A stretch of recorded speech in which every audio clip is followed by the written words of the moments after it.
Once a week, we get 2 semis, bringing in anywhere from 5,000 to 6,000 cases of food to feed our students for 5 days.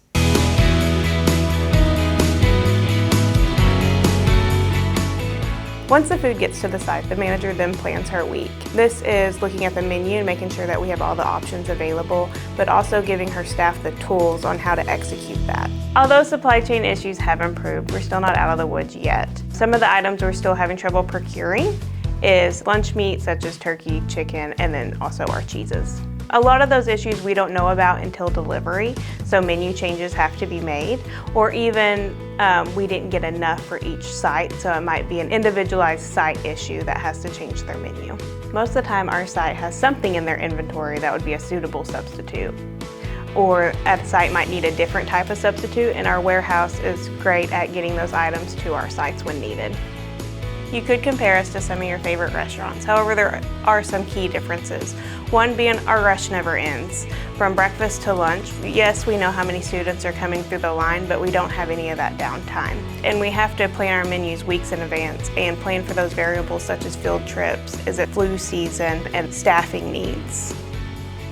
When we make our decisions for the food items that we would like to offer our students, the things that we look for are, for instance, in chicken and poultry, we don't want antibiotics ever in our meat. We want as few added ingredients as possible.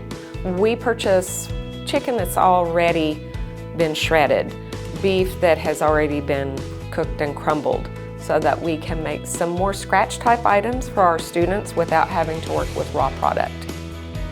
So everything is very carefully planned out to have the appropriate nutrient content for our age groups. We try to avoid artificial colors and artificial sweeteners. Probably our biggest seller is our CC's pizza. The pizza is made specifically for our program, and they're required to meet our guidelines. One of the biggest misconceptions that we have within child nutrition is food waste. We have to follow health department and federal guidelines when it comes to food waste.